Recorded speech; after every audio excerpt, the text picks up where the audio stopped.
Halo para pemirsa Suyanto.id, mudah-mudahan Anda semua sehat walafiat dimanapun Anda berada. Dan kali ini kita masih bincang-bincang mengenai bahaya narkoba, bagaimana mengatasi setelah kena, dan bagaimana kita melihat best practice yang dilakukan oleh Bapak Kiai Haji Abdullah Deni Setiawan, SEMPD. Sebentar lagi dokter, jangan lupa. Dan setelah dokter, nanti saya kira Pak Kiai akan lebih memiliki program yang lebih solid daripada yang saat ini ada. Nah, kita berada pada episode 5. Oleh karena itu, saudara semua jangan lupa untuk klik subscribe supaya Anda mendapatkan video terbaru dari Pak Kiai dan juga video terbaru dari Suyanto.id. Nah, kita sapa dulu Pak Kiai, tapi jangan lupa bahwa Pak Kiai Deni, panggilan akrabnya, ini adalah pemilik dan pengasuh Pondok Bidayatus Shalihin yang ada di Sleman dan beberapa pondok pesantren lain yang berada di daerah Cilacap sana. Nah, kita sapa assalamualaikum warahmatullahi wabarakatuh, Pak Kiai.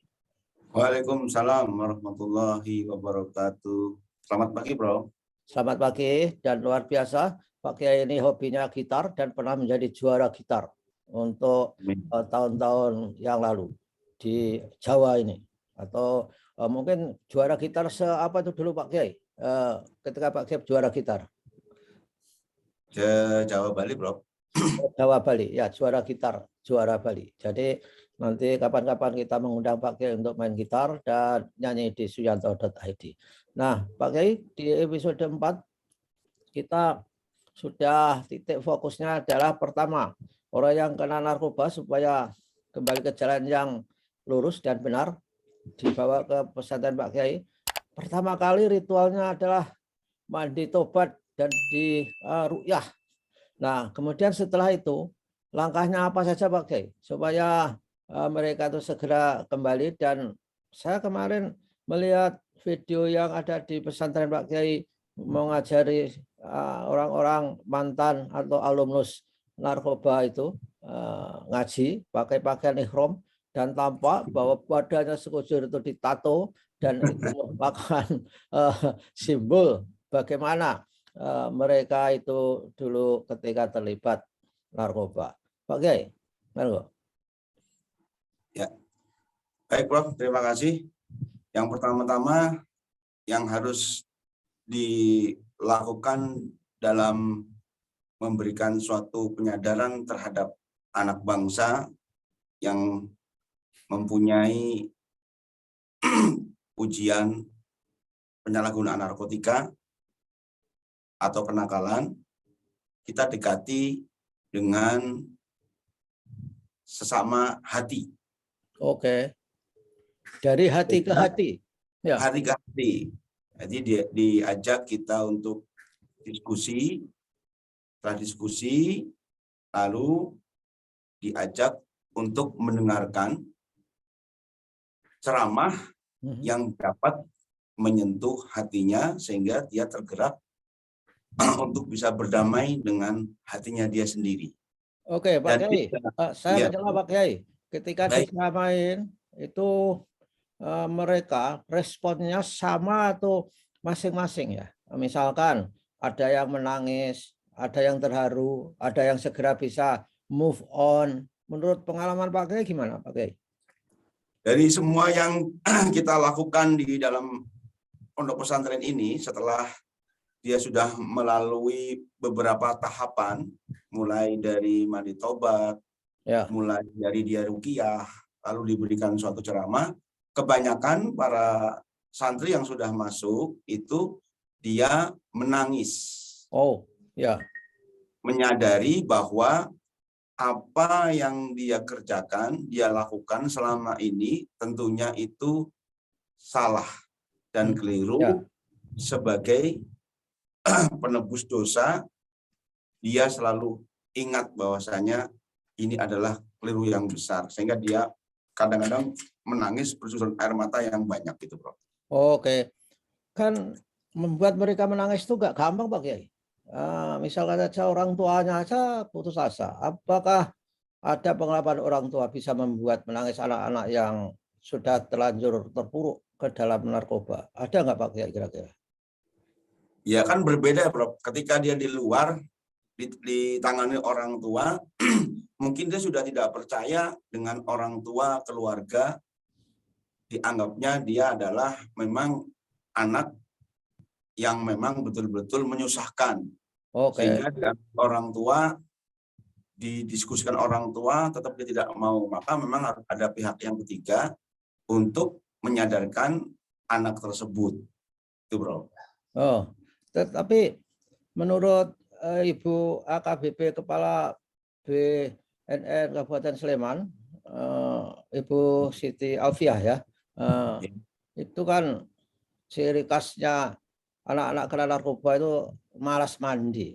Ketika dibawa ke tempat Pak Kiai itu apa juga ada gejala malas mandi itu? Iya Pak Kiai. Pastinya begitu, Bob. Sebab itu adalah ciri yang paling utama. Jahir yang Kiai sebut jarang kena air, memang malas mandi. Tetapi awal di pondok pesantren itu hukumnya adalah wajib. Mau dan tidak mau, wajib harus mau. Karena ini adalah momen yang sangat penting. Ketika dia mandi, dia akan mengalami suatu penyegaran baik dalam badannya, baik dalam pikirannya dan sebagainya, Bob. Ya, kemudian kalau mereka sudah parah terlilit adiksi, ketergantungan kepada narkoba Pak Kiai. Di pesantren Bidayatus Shalihin itu setelah mandi di ru'yah, kemudian diceramain, kemudian mereka biasanya memberikan respon secara fisik, mengeluarkan air mata dalam arti menangis gitu.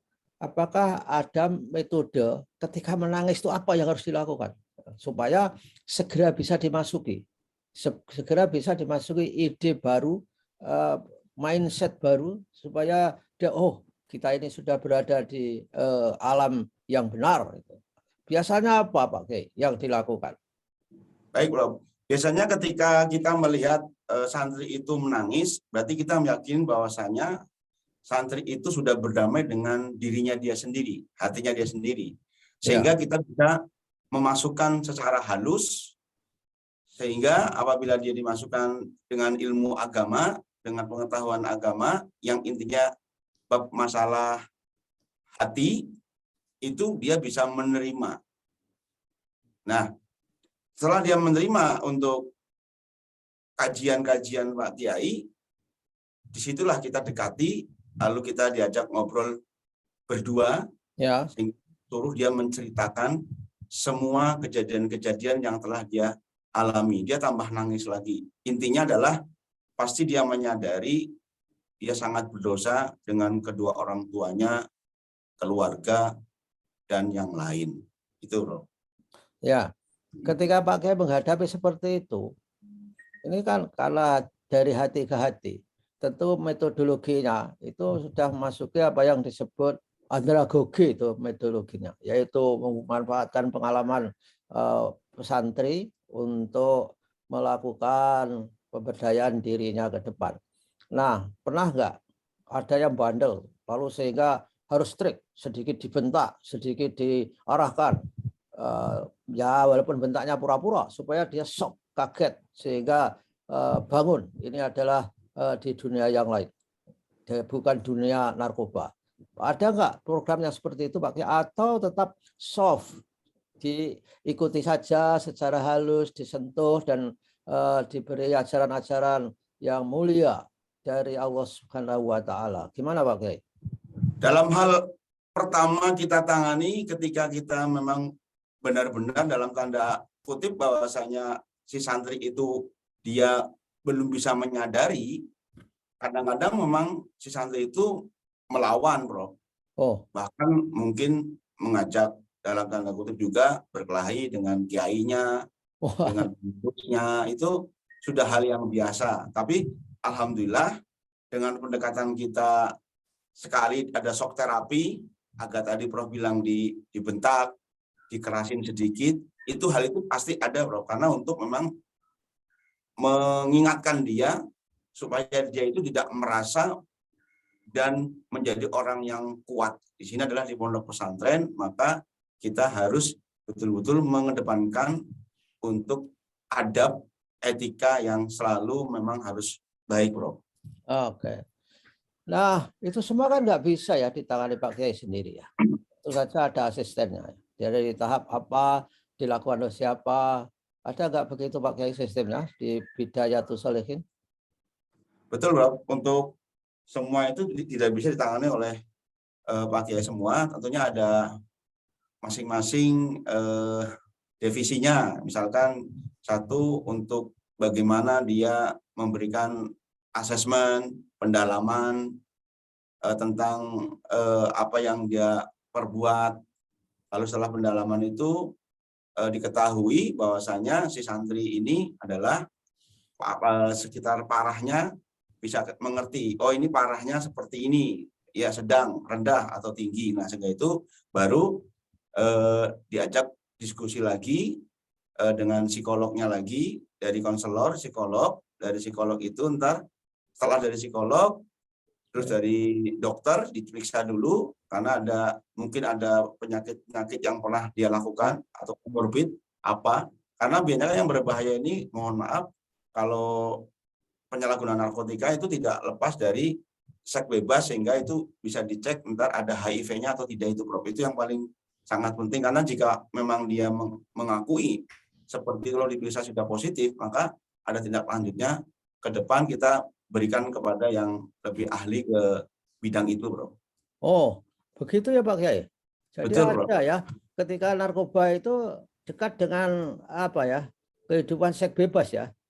Iya, betul. Itu kan terjadi pada mereka yang sudah amat dewasa atau tua.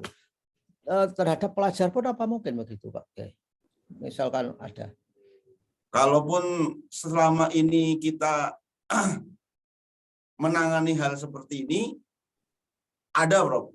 Tapi di pondok pesantren ini bisa dikatakan jarang, tapi ada dan pernah. Pernah kita menangani itu.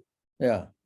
Oh, ya paling tidak karena mereka kan menggunakan jarum ya. Tidak harus misalnya HIV itu datang dari hubungan seksual yang ilegal. Mungkin dari antar jarum itu. Kebanyakan metode apa yang masuk ke Bidayatul Shalihin itu mereka terjebak narkobanya Pak Kiai? Kalau kebanyakan itu tidak lepas dari dengan cara menghisap, dengan cara meminum. Kalau menghisap itu seperti kayak cimeng atau ganja di rokok itu dengan cara meminum psikotropika. Kalau yang drug itu nggak ada, Prof, bahkan jarang. Kalau drug itu disuntik, itu yang juga dikatakan, Prof, bisa mengakibatkan HIV, itu aktif. Ya, tapi ada ya yang menyuntik datang ke pesantren itu, ada ya? Kalau dulu ada, Prof. Kalau sekarang ini alhamdulillah sudah tidak ada, karena kalau dulu tahun 2015 itu kan kita PKS dengan BNN, sampai sekarang pun ada penguatan biaya atau dana dari BNN, maka tanggapan-tanggapan dari BNN atau dari tanggapan-tanggapan kepolisian itu yang sudah dewasa-dewasa, yang sudah pengalaman di bidang itu banyak, Bro. Kalau sekarang ini kebanyakan alhamdulillah anak-anaknya separohnya udah 3/4 lah, 3/4-nya sudah ke sekolah. Jadi anak-anak yang putus sekolah karena narkoba, anak remaja, game online atau disebut dengan narkolema, pornografi itu, Bro. Iya. Nah, kalau di pesantren Bidayatul Shalihin di tempat Pak Kiai Deni itu mereka sudah sembuh, katakanlah misalkan saja kebetulan siswa SMA, kebetulan ini, apakah kemudian kalau sembuh itu dikembalikan ke sekolah semula atau tetap belajarnya di situ? Seperti yang Pak Kiai videonya share kemarin, ada anak-anak sedang belajar persekolahan di pesantren itu. Gimana Pak Kiai? Baik, Bro. Alhamdulillah kalau dulu sebelum pondok belum ada sekolahnya, memang kita dititipkan ke sekolah-sekolah yang lain. Tetapi itu tidak menjadikan bagus karena di situ ada ketimpangan yang sangat urgen antara pihak sekolah dengan pondok, bahwasanya ini sangat berbeda. Tapi alhamdulillah sekarang ini sudah ada sekolahnya sendiri pondok. Jadi ketika sudah disadarkan di pondok pesantren, maka setelah bagus baru matrikulasi pendidikan. Matrikulasi pendidikan baru dia sekolah. Dan alhamdulillah lebih bagus daripada sebelum pondok pesantren belum punya sekolah. Karena banyak pengembangan ketika ada pendidikan di sini, maka ada ekstrakurikuler seperti yang paling penting adalah edutor. Ketika anak-anak itu sedang wisata sambil berpendidikan, dia mengambil catatan dan menulis suatu naskah dan sebagainya, itu menjadikan dua sisi yang sangat berbeda. Memang kalau di sekolah yang lain, kalau anak bangsa itu terkena penyalahgunaan narkotika, dia menjadi malas. Tapi kalau di pondok ini, karena kita memang sudah bidangnya, maka di sini juga sudah dituntun oleh para guru semuanya, ikut sehingga dia bisa lebih baik. Dan alhamdulillah banyak menghasilkan, seperti kemarin juara coach menulis Al-Quran, terus juara juga alhamdulillah untuk pembuatan naskah. Itu Prof. Ya, sangat tidak logika ketika mungkin orang melihat ini adalah mantan penyalahguna narkotika dulu. Kalau orang yang sekarang melihat itu tidak sampai kelihatan sekali, karena memang sudah sadar dan bagus. Pendidikan memang sangat luar biasa untuk membantu dua sisi dari orang penyalahguna narkotika. Ya. Baiklah Pak Kiai, saya kira memang iya. Pendidikan itu sangat penting, bahkan orang bisa berubah nasibnya itu kalau dia menempuh pendidikan. Rata-rata begitu. Walaupun mungkin pendidikan tidak harus persekolahan. Bisa juga pendidikan dalam arti informal, non formal dan sebagainya. Terima kasih Pak Kiai atas kehadirannya ya, dan minggu depan kita ketemu lagi. Minggu depan saya akan bertanya bagaimana kalau para pecandu itu sudah tidak tergantung lagi, sudah sembuh normal, apakah itu digunakan, direkrut sebagai pelatih atau sebagai terapis di tempat itu, dan tentu nggak usah dijawab sekarang supaya para penonton Suyanto.id penasaran, bisa ikut kita di minggu depan Pak Kiai ya. Terima kasih, semua sehat walafiat Pak Kiai. Alhamdulillah Bro. Oke, wassalamualaikum warahmatullahi wabarakatuh. Assalamualaikum warahmatullahi wabarakatuh.